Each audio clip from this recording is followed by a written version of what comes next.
Dit wat jy vanoggend gaan hoor, is 'n baie belangrike deel van ons Christelike lewe. En dit klink nou snaaks, die beginsel of en. Maar as jy dit nie verstaan, gaan daar sekere goed in die Bybel wees wat jy partykeer oor gaan wonder. Dit gaan vir jou miskien dalk voel dat sekere goed teenstellings is en sekere goed dalk miskien teen mekaar praat. So dit is die of en beginsel van die Bybel. En ek weet nie of jy al so preek gehoor het in jou lewe nie. Is iets wat Bybelse waarhede wat jou help om dit te verstaan in terme van teenstellings en samevoegings. Nou, moet my nou al verloor nie. Toe ek hierdie beginsels snap in my geestelike lewe, het baie goed vir my meer sin gemaak. So ek hoop na vandag se boodskap gaan hierdie snaakse tema van 'n preek of en vir jou baie meer sin maak.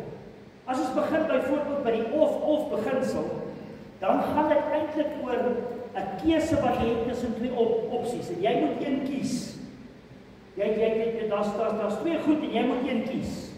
Jy's of aan die een kant of jy's aan die ander kant en dit is vir alles in kom by ons redding en verlossing. Dis baie duidelik, Jesus het byvoorbeeld in Lukas 11 vers 23, ek gaan nou my hoofgedeelte op die bord sit, maar in Lukas 11 vers 23 het hy gesê, wie nie met my is nie, is teen my, en wie nie saam met my versamel nie, verstrooi. So dit is duidelik, daar's twee kante. Dit is soos om te kies tussen hemel en hel. Dit kom by jou verlossing. Of in Matteus 6:24 waar hy praat van jy kan nie twee here dien nie. Jy gaan of die een aanhang en die ander ene gaan jy verwerp. Die hele kwessie van God of mammon. Dit is jy moet kies. So daar's 'n duidelike dit of dit. Jy kom agter as jy gedeeltes baie keer lees. Kom jy vinnig agter of dit 'n of en 'n en gedeelte is. By die of gedeelte sal altyd 'n opsie wees om te kan kies tussen een van die twee goed, nee. As ons nou kom by die en beginsel, dit is 'n beginsel wat jou weer help om sekere Bybelse waarhede nie net die een of die ander een byvoorbeeld te kies nie, maar dat dit beide van die twee kan wees, beide van die twee kan geld. Voorbeelde byvoorbeeld van die en is byvoorbeeld Jesus is 100% God en 100% mens. So daar geld die of nie, as jy met my sal saamstem. Byvoorbeeld God is liefde. God is liefde, maar hy is ook absoluut regverdig. Dit baie keer wil mense net hang aan God se genade en dan leef soos hulle wil. Dit werk nie so.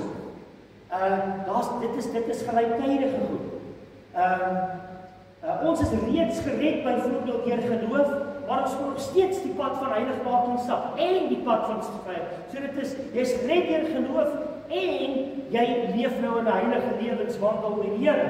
Dis soos wat ons baie keer praat oor jou justification of jou geregtigheid. Daarin kan jy niks doen nie. Jy kies dit eenvoudig.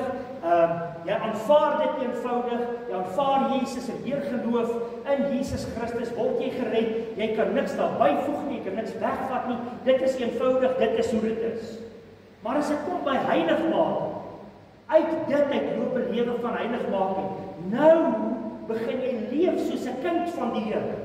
So dis nie omdat jy probeer leef soos 'n kind van die Here om 'n kind van die Here te word nie. Jy word eers kind van God en nou leef jy soos een, nê. Nee.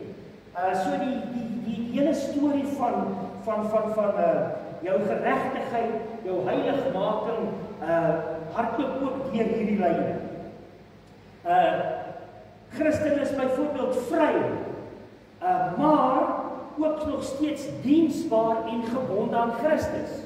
Baie keer verstaan mense dit nie. Hoe kan die Bybel sê ek is vry, maar op ander plekke sê hy ek is 'n slaaf van Christus of ek is nou gebonde aan Christus? Dit lyk asof hierdie goed teen mekaar praat, maar dit is eintlik albei. Jy is vry in Christus en jy's gebonde in Christus. En dis juis deel van jou vryheid in Christus. Dis is God se beginsels. Jy weet, die Here gee vir ons bakens waar binne ons kan leef, en dis wyd hoor. Ek wil vir jou sê, dis nie 'n kwessie van ons weet die smal weg en die breë weg ensovoorts, as dit nou gaan by jou keuses oor, en dit is hier waar die of dalk nou eerder inkom, jou keuses vir God.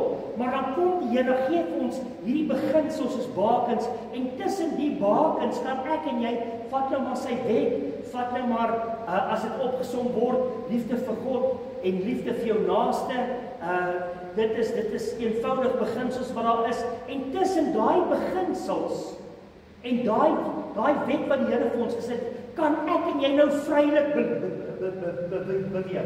Ek weet, as jy op die pad bly met jou voertuig, kan jy op die pad, jy's redelik vry, maar as jy besluit om nie deur die bossies te ry, het jy moeilikheid. So ek verstaan iets van hierdie vryheid, maar tog ook gebondenheid. En dat jou gebondenheid juis vryheid vir jou beteken, dis nie iets wat jou inperk nie, soos die wet van die Here ook. Dit is nie inperkend, dit is eintlik beskermend vir jou. Dis soos bakens in die see. As jy hulle sien en jy beweeg met jou bootjie tussenin, sal jy weet, die water gaan diep genoeg wees, jy gaan nie op 'n sandbank of land of klippe raak ry of swiets. Dit so, mens moet, as dit kom by teologiese goed, dan kan 'n mens hierdie en die of beginsels, kan jy nogal redelik goed raak sien. En hierdie en beginsel is met ander woorde, gebalanseerde verstaan van die skrif, en byvoorbeeld om nie net 'n eensydige leringe vas te kyk. Net baie keer raak mense so eng oor 'n spesifieke iets in die teologiese veld, en dan bly hulle net daar, en dan is dit asof die res half hulle verwerk dit. Ek en jy in ons verhouding met die Here, ons beleef dit baie keer, dat ons iets kan, ons het daai vryheid in sy gebondenheid. Ons is eenvoudig net, as jy moet hierdie goed kan raak sien, en dit gaan veel mooi verduidelik.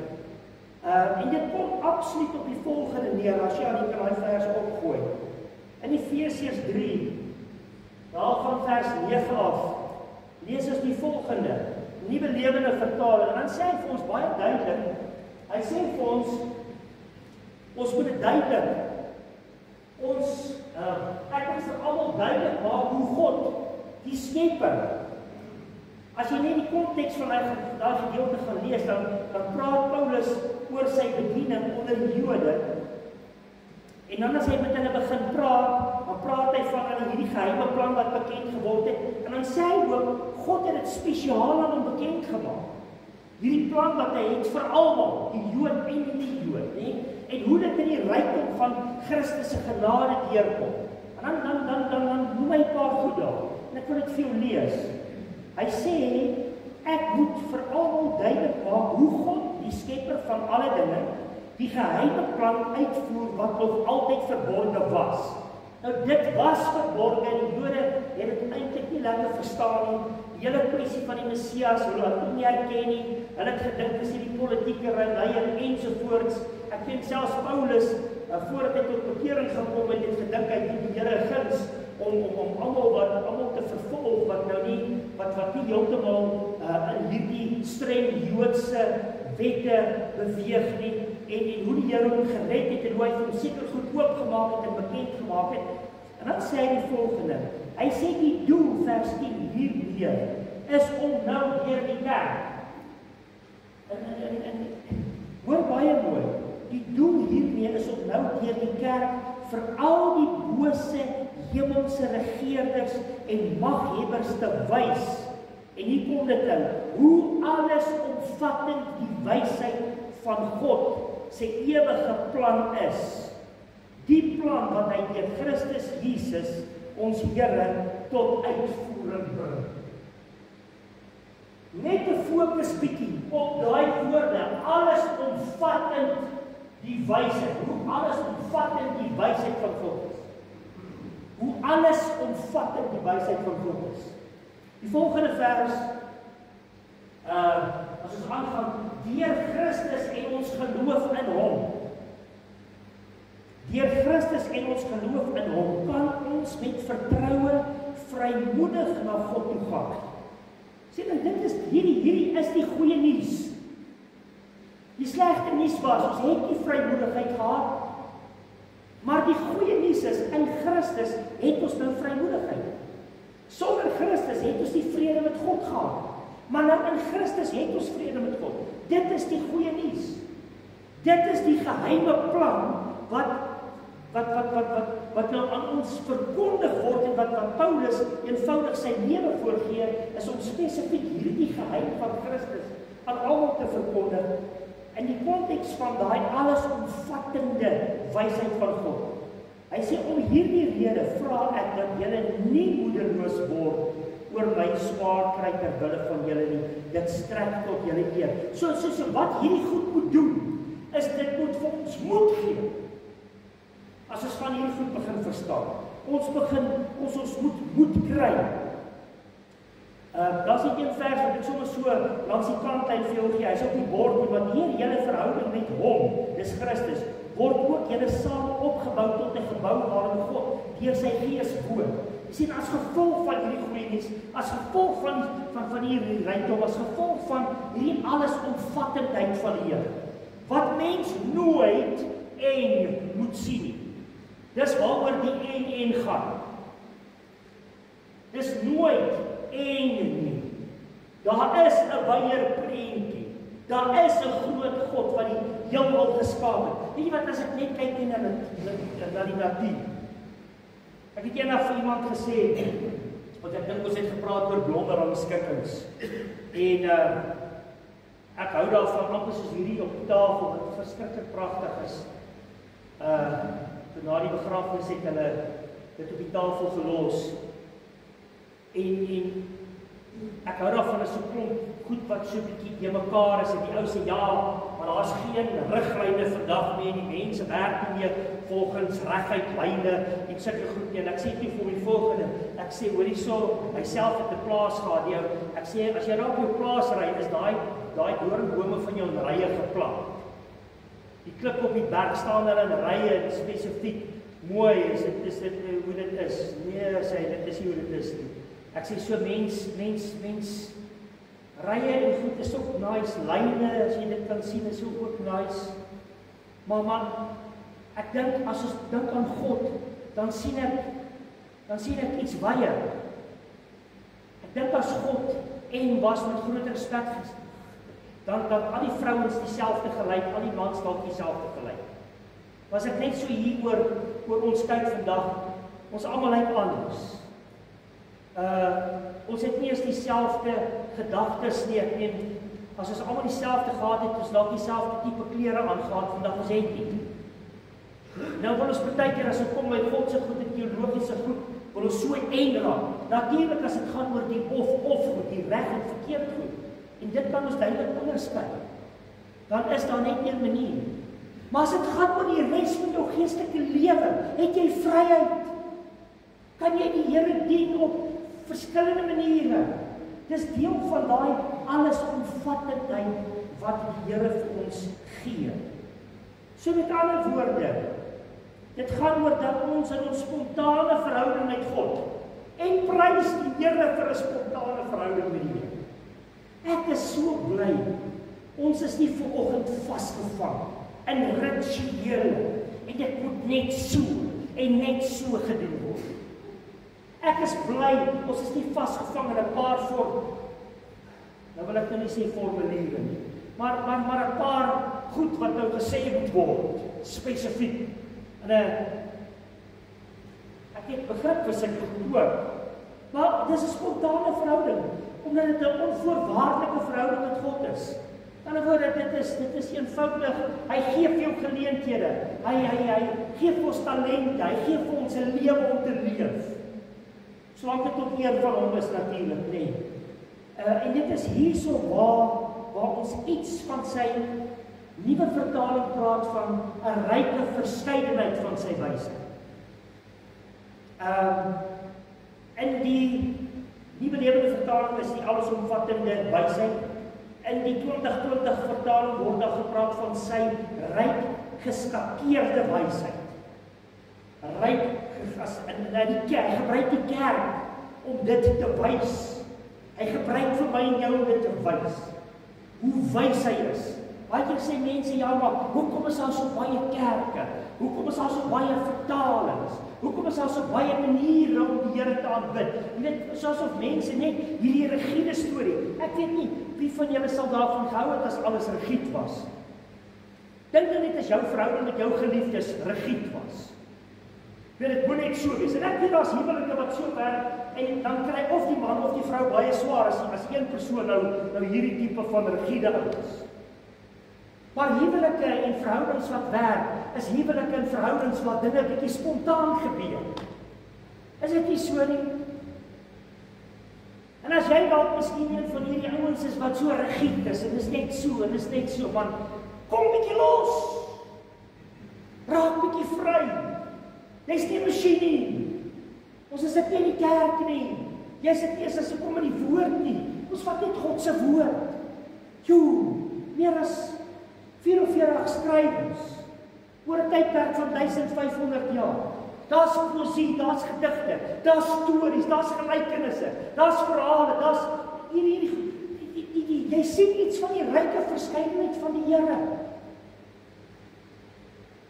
Dis ek en jy by daai punt waar ek en jy kan besef hoe om die Here te dien. Jy weet daar's ek het enige boek gelees waar dit gaan oor aanbiddingstaal. Net soos wat jy liefdestale kry aanbiddingstaal ook. Jy kry mense wat daarvan hou om by 'n stroompie te sit. Hulle sal by die stroompie sit en die natuur, die voeltjies wat hy sien. Hy het 'n spesiale ontmoeting met God. Dan kry jy mense wat daarvan hou om in hierdie massive geboue in te stap, kerke en hierdie hoë dakke en dit is stil. Dan gesit hulle daar en dan beleef hulle iets. Dan kry jy mense soos ons Pinkster ouens wat dan maar bietjie loud is en ons klap hande en ons dans partykeer bietjie en ons loop rond en ons bid, man. Daar's so 'n groot verskeidenheid van aanbidding. Party ouens het net 'n gitaar nodig en 'n klip onder 'n boom. Party skryf. Party teken prentjies. Nou sê nou maar ek het op julle afgedruk. Sê nou maar ek was kunstig. En my hele storie was, jy kan God net beleef as jy skuld het. Hoeveel ouens sal in hierdie gemeente gewees het? Paartjies. Dink jy begin agterkom wat ek probeer sê met hierdie hele en storie, nee. En die effek daarvan is verbuisterend in die gedeelte wat ek net gelees het. Dis 'n bevestiging in die geestesredding. Hoeveel te meer ook nie in die fisiese redding. Ek is mal daaroor om te sit en te kyk hoe mense goed met passie doen. Man, op die sportveld of waar ook al, as iemand iets met passie doen en dit reg doen, dit doen dit net vir my. Ek hou nie van 'n gevrekte storie, met ander woorde. As jy jou passie uitleef, as jy iets kan maak, as jy iets kan sê, as jy kan praat, as jy kan sing, ek verwonder my partykeer eenvoudig. Soos wat daar 'n vestiging in die geestesredding is, net so in die fisiese redding ook, nee. Die bevestiging dat ons met volle vertroue deur dit wat Christus, die geopenbaarde geheim van sy genade in daai gedeelte wat ons gelees het, kom daai vir ons bewerk het. En sy onmeetlike, hier is weer verskillende vertalings, een praat van onmeetlike rykdom, die ander onpeilbare rykdom, om op daai manier God te kan nader. Dit is goeie nuus. Prys die Here vir sy woord. Prys die Here dat ons nie dieselfde is nie. Prys die Here dat ons hom spontaan kan dien. Ek en jy kan opgewonde raak oor God se goedheid. En wat doen dit? Hy sê daar so, hy sê hier goed spesifiek sodat hulle nie moedeloos word nie. Met ander woorde, wat geweldige hoop en moed skep deur, en dan noem hy dit voor 'n paar verse voor dit, die werking van God se krag. Jy weet, as jy weet, die Here het jou geroep om te boer, en jy boer, behoort jy gelukkig te wees. Want hy het jou geroep vir dit.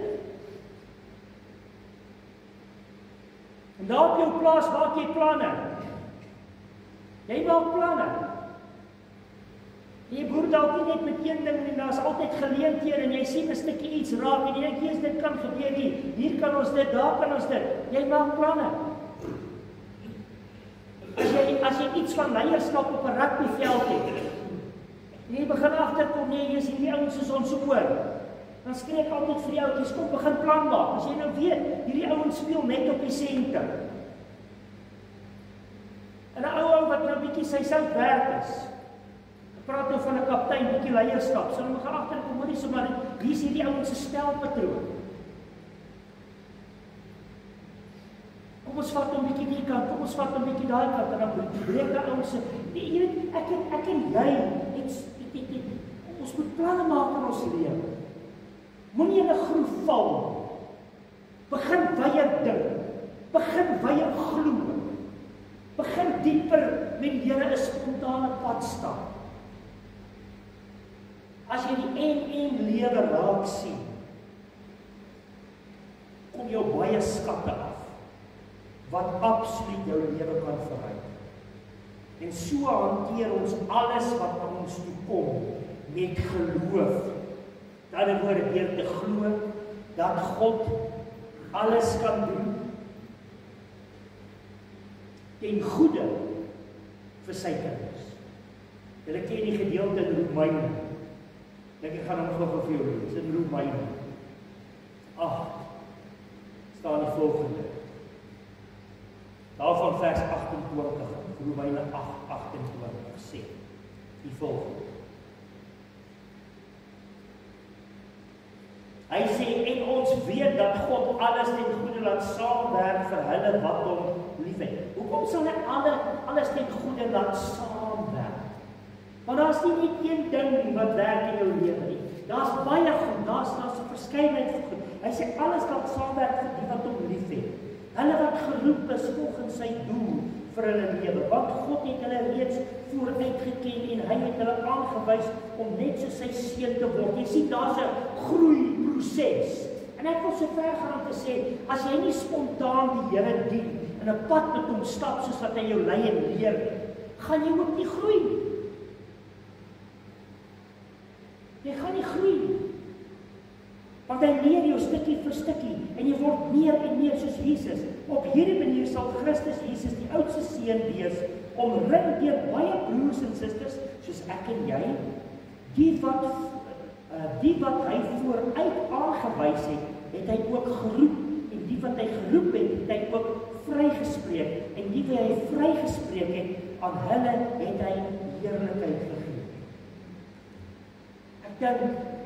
Ek dink as mens net kyk na die natuur en die verskeidenheid wat daar is, die see, die berge, die diere, die verskeidenheid, die rykdom van sy verskeidenheid in die natuur en in die skrif, die geestelike goed, dan behoort dit jou opgewonde te maak om eintlik te sê, Here, wat is die volgende ding wat ek kan ontdek?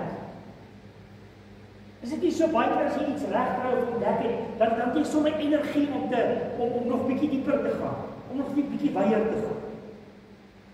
Dit God se woord byvoorbeeld is geïnspireer, 2 Timoteus 3 vers 16, en dit is vir teregwysing en alles, en dan sê hy om 'n heilige leefwyse te kweek. Dit word gekweek. Dit vat tyd soos wat jy in dit ingroei. As jy daai gedeelte in 2 Timoteus, ek wil net vir jou vers 17 ook lees. 2 Timoteus 3. Dan sê hy vers 17.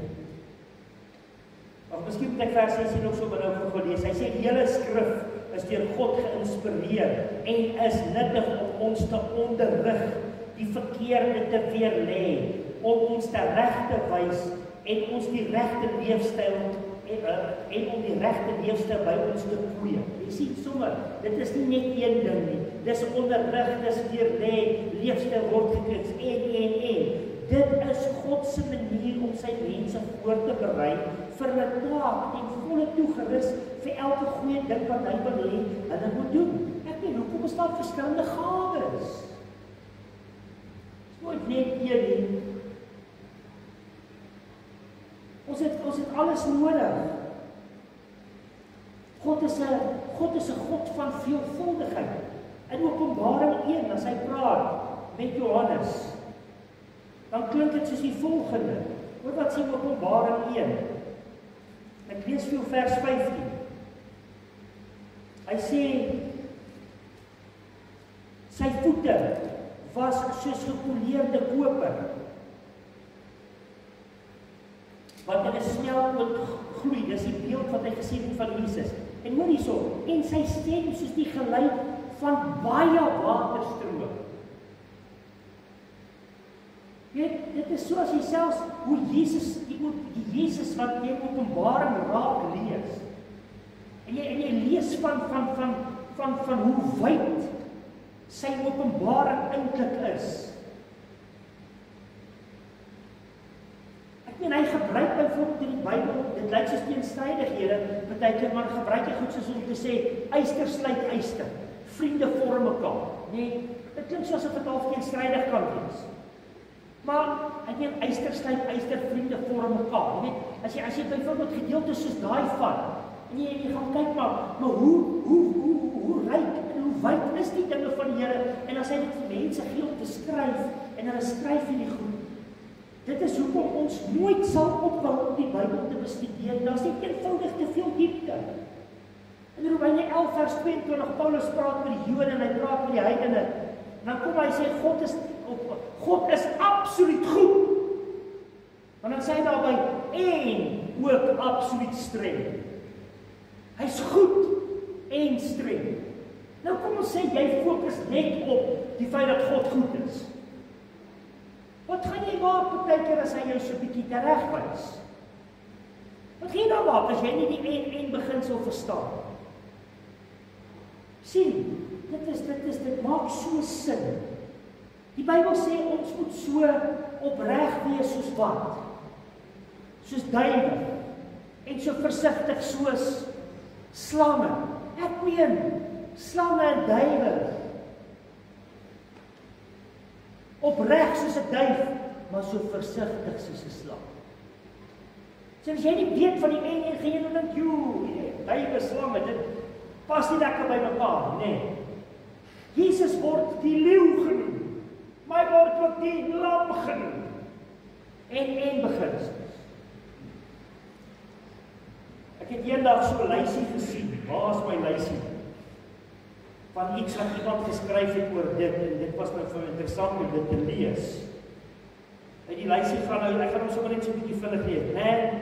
Hy praat spesifiek van men and women, father and mother, parents and children, young and old, rich and poor, slave and free, apostles and prophets, pastors and teachers, grace and truth, grace and knowledge, flesh and spirit, spirit and truth, kings and priests, spiritual and natural, old and new. Dink net aan die koninkryk. Dis soos ou en nuwe dinge uit die skatkis. Dit die nuwe goed en die ou goed, nê. Old and new. As dit kom by kingdom, Old Testament and New Testament, Jews and Gentiles, bride and groom, praise and worship, small and great, light and truth. Even good and evil, believers and unbelievers, seed time and harvest, death and resurrection, transcendence and immanence, kingdom and church. Hy het so mense so Martha en Maria ook. Die lewe van Martha en Maria, julle ken die storie, nee. Die die luister so, nee, wat die Here is nou eintlik reg. Natuurlik een by sy voete, maar die ander ene, en die Here praat nie teen werk nie. Dis eintlik, dis dit en dit. The fruit of the Spirit, fruit and gifts of the Spirit, heaven and earth, relationships and achievement, heaven and earth, discipline and dependence, immortal and immortal, Priscilla en Aquila. Jy gaan kyk na hulle karaktereienskappe. Ja, dis interessante goed wat nou net genoem is. Paul en Timothy, soos wat die Bybel praat, spesifiek, die een en die een. Perishable and imperishable. Ek dink as ons net gaan kyk na die godheid, as die Bybel praat oor die Vader, die Seun en dan is dit gewoonlik die Vader en die Seun en die Heilige Gees. Dit alles saam. Soos dit interessant, die en beginsel kan mense natuurlik baie wyd gaan vat. Maar ons moet nie kennis daarvan. Daarom, Rachel, gooi vir my raad volgende. Daarom moet ek en jy, want jy sal wat jy sê, ook nie goed maak. Net al raak ek bietjie geconfused met hierdie goed. Dit raak my dalk bietjie die mekaar. Daarom, hoor wat sê Galasiërs 5:16, ek sê, laat julle leefstyl eerder deur die Gees bepaal word, dan sal julle glad nie aan die begeertes van julle sondige geaardheid toegee nie. Dan word ek absoluut deur die Gees gelei. En sondige geaardheid, sal ek hierso sê, het spesifiek, dis eintlik dit wat jou geloof uitsluit. Want as jy geloof insluit, gaan jy nogal nie sommer net leef soos wat jy wil. Want sondige geaardheid gaan nie jou lewe oorvat as jy regtig glo nie. Maar dit is deur die Gees gelei. En dan natuurlik ons vers vir 2025 wat sê, ons lewe deur die Gees, daarom moet die Gees ook ons leefstyl bepaal. Met ander woorde, die Gees leer en lei ons in die Gees onderskeiding in alles wat nodig is. Soos wat die lewe na jou toe kom, gooi dit deur hierdie geloofsig. Die en, selfs die ofs. En vra die Here om jou te wys, hoe moet jy die situasie hanteer? Doen dan soos wat hy vir jou wys. Gehoorsaam wees gehoorsaam. Daarom is byvoorbeeld genesing, gebed vir genesing en medisyne is oukei. Kyk, hoor jy wat ek sê? Dokters is ook oukei. Kom ons sê jy is eensydig. Gaan net vir jou net oor God genees. Dit gaan net oor goddelike genesing vir jou.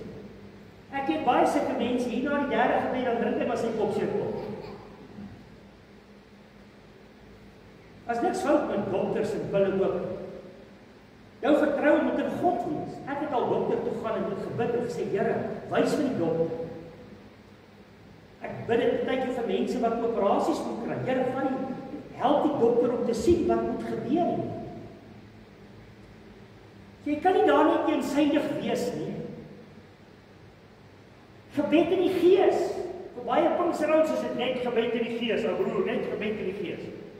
Maar wat sê die Bybel? Hy praat van gebed in die Gees, maar hy praat ook van gebed in die verstand. In 1 Korintiërs 4. So gebed in die Gees en gebed in die verstand is oukei. Sien as jy eensydig is, gaan jy issue hê nie, jy gaan 'n probleem hê. Sang in die Gees en sang in die verstand is oukei. In Korintiërs 14, gaan lees dit maar. Lof en aanbidding, party ons wil net prys en worship, altyd. Ander ons wil weer net preek, net woord lees. Al twee is oukei. Moenie eensydig wees oor dit nie. Die realiteit van gebrokenheid en God se genade, goedheid en guns is oukei. Daarmee sê ek nie, jy moet nou 'n gebrokenheid net sluk. Maar jy sif dit in jou geloof in God. Dis wat belangrik is. Jy sê ek dink die nagmaaltafel. Die brood en die wyn is nodig.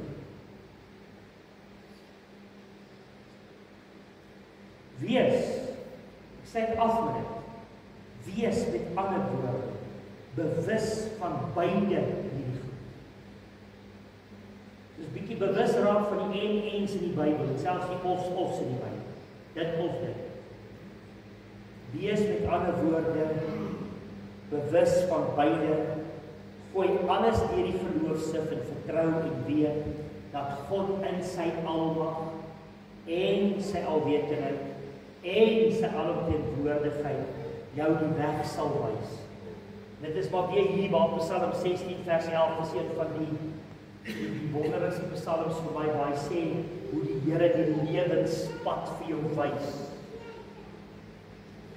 Elke stukkie daarvan wys en dan sê hy, in U alleen vind ek my vreugde. In U alleen vind ek, dan word ek maak dit my terug in die lewe om my absolute vervulling en vreugde en alles net in die Here te vind. En as ons praat van om dit in die Here te vind, moet ons weet, daar's 'n verskeidenheid. Daar's 'n rykdom in sy verskeidenheid en wat skrik vir niks. Hy kan jou op maniere wys en maniere gebruik wat jy nie eens van weet, nog dalk nie van weet. Steeds leef ons natuurlik nie onder die maat van ons geloof nie, maar ons sien uit na iets wonderliks wat die Here kan doen, omdat ons afhanklik is. Baie keer as mense so die goed praat, dan dink mense, ja, maar jy soek nou net verskonings. Byvoorbeeld om nou nie te glo nie, nou sluk jy nou maar net altyd. As nou maar kyk. As dit nou nie gebeur dit nie, daar's nou dis en. Gebeur. Maar as jy 'n teken van geloof, as ek albei raak sien, dit deur die geloof se gooi en in afhanklikheid dat die Here te van sê, Here, help my in hierdie situasie. Ek weet nie of jy daar agtergekom het. Daar is nie 'n 3-punt plan sodat alle huwelike sal werk. Daar is ook nie 'n 3-punt plan wat jou besigheid 'n sukses sal maak. Daar is nie 'n 3-punt plan om jou kinders groot te maak. Hoeveel boeke is al geskryf oor huwelike? Hoeveel is al geskryf oor besighede? Hoeveel is al geskryf oor kinders? Hoeveel boeke is al oor die Bybel geskryf? Daar is nie 'n stel reëls vir niks in die lewe nie. Maar as ek kom by die dinge van die Here, dan raak ons nou partykeer bietjie eng. So my gebed vir jou is dat jy saam met my ontdek. Te sê, Here, hier skal ek kry. U weet wie ek is, u weet waarvan ek hou. U weet waarvan ek ook nie hou nie. U weet wat ek nodig het, wat ek nodig het om te verander. Kom deur u Gees en kom lei my en kom leer my in hierdie verskillende fasette van die geestelike lewe. Here, sodat my lewe u sal verander, sodat ek meer en meer soos Jesus sal word. Dankie dat u my lei en wys hoe ek dinge moet doen. Jy sal verbaas wees om te sien en te beleef wat se wonderlike dinge die Here dalk vir jou sal wys. Hy sal dalk ietsie wys oor jou geestelike lewe wat jy dalk al vir jare mis. Miskien is dit al tyd om 'n ander vertaling bietjie te lees. Dit is al bietjie tyd om jou geloofspilare bietjie af te skud. Dit is al bietjie tyd om iets te verander. Dit is al bietjie tyd om uit jou groef uit te kom. Daar's baie van ons wat net net geestelik in 'n groef val. Jy kom nêrens. En elke jaar doen jy dieselfde goed oor en oor, jy hoop die resultate is anders. It's not going to work that way. Miskien is hierdie een jaar wat jy ietsie so bietjie moet verander. En ook iets die ander kant van iets moet raak.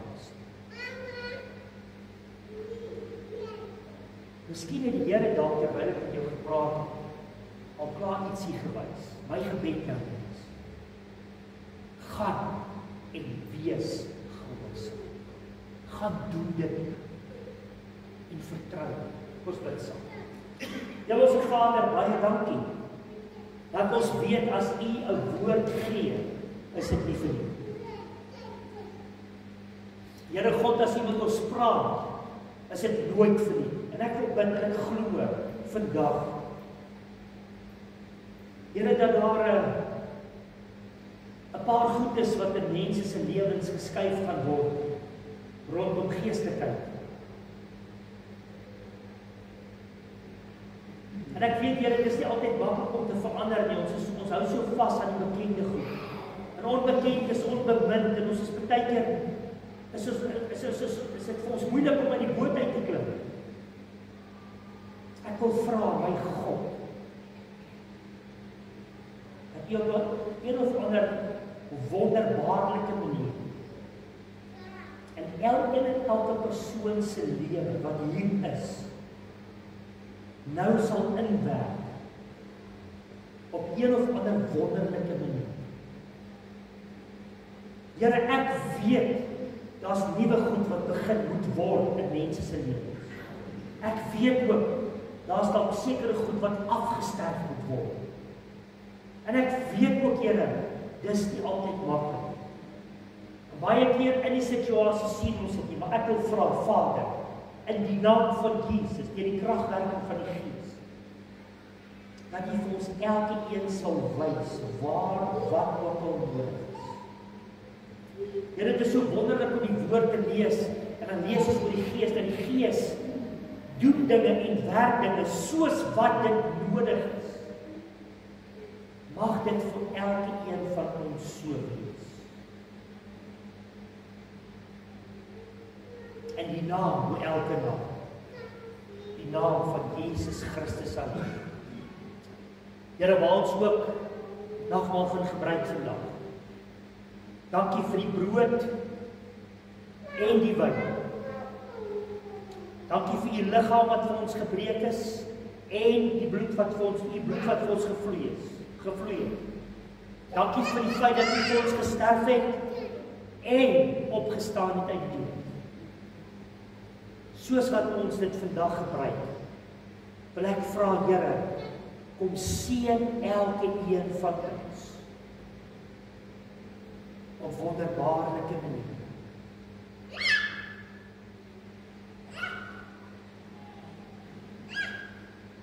Kom rig ons op, Here. Kom maak ons nuut, vergewe ons al ons oortredinge. Help ons, Here, om U liggaam te onderskei vandag. Help ons om presies te weet die betekenis van die feit dat U vir ons gesterf het. Die goeie nuus vir ons kom oopmaak het 'n realiteit kom maak. Mag ons ook die effek daarvan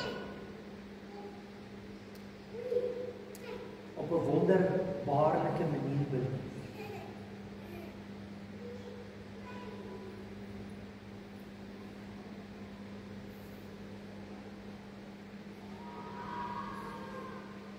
Kom ons hou ons oë gesluit. Miskien wil jy 'n paar oomblikke net bietjie met die Here praat. Kom ons doen dit nou.